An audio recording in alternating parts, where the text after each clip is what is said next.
افضل specs دیکھنے والوں کو السلام علیکم۔ آج میں آپ کو ایک پہلوان اور حکیم بلکہ نیم حکیم کی مزاحیہ کہانی سناؤں گا۔ آئیے ملاحظہ فرمائیے۔ ایک پہلوان کی نئی شادی ہوئی۔ شادی کے تیسرے دن ہی اس کی ٹانگ نیلی ہونا شروع ہو گئی۔ پہلوان گھبرا کر حکیم صاحب کے پاس جا پہنچا۔ حکیم صاحب نے چیک اپ کرنے کے بعد بتایا کہ زہر پوری ٹانگ میں پھیل چکا ہے، جس کی وجہ سے ٹانگ کاٹنی پڑے گی۔ پہلوان نئی زندگی کی شروعات کرنے جا رہا تھا۔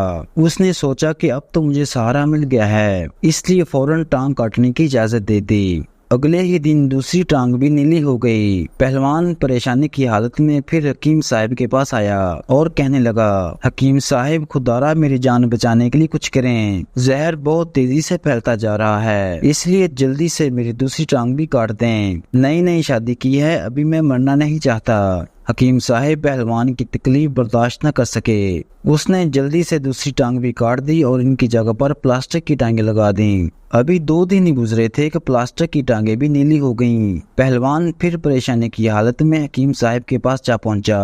حکیم صاحب معائنہ کرنے کے بعد کہنے لگے، آپ نے گھبرانا نہیں ہے، مجھے آپ کا مسئلہ سمجھ آ گیا ہے کہ آپ کو کوئی بیماری نہیں، بلکہ آپ کی طوطی کا رنگ اترتا ہے، بس آپ طوطی تبدیل کر لیں، آپ کا مسئلہ حل ہو جائے گا۔ تو یہ تھی آج کی ویڈیو کو لائک اور چینل کو سبسکرائب کرنا مت بھولیے گا۔ انشاءاللہ تعالی ملتے ایک نئی انفارمیٹیو ویڈیو کے ساتھ، تب تک کے لیے اللہ نگہبان۔